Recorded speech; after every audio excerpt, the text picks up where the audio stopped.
Ganun na lang ang pangungulila ngayon ni Mark Hera sa pagpanaw ng kanyang Daddy June.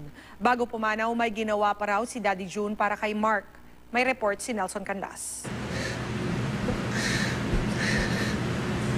Mahirap kung pagpakawalan nila ng taong mag-alaga sa'yo for 27 years.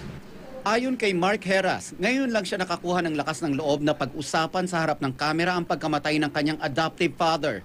Mula nang namatay ang kanyang Daddy June nung Lunes ng gabi, matinding pangungulila na ang naramdaman ni Mark. Yung maapaw na pagmamahal na ginagawa niya naman yung magtutuloy na parang siguro it's about time na ako naman. Komplikasyon sa diabetes ang itinuturong dahilan ng pagkamatay ng kanyang Daddy June sa edad na 61. Kwento ni Mark na mula nang magkasakit ang kanyang daddy, palihim na isinaayos ng ama ang lahat ng mahalagang kakailanganin ng aktor, partikular na sa mga importanteng dokumento. Dagdag pa ni Mark, nagpapasalamat daw siya at naipakita niya sa kanyang ama kung paano siya maging isang responsableng ama sa kanyang anak na si Ada. Mahirap man daw, kailangan ni Mark na magpakatatag para sa kanyang pamilya at isang pangako raw ang ipapabaon niya sa kanyang Daddy June.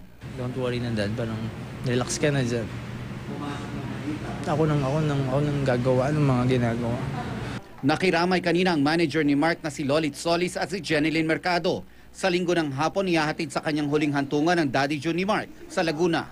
Nelson Canlas, nakatutok, 24 oras.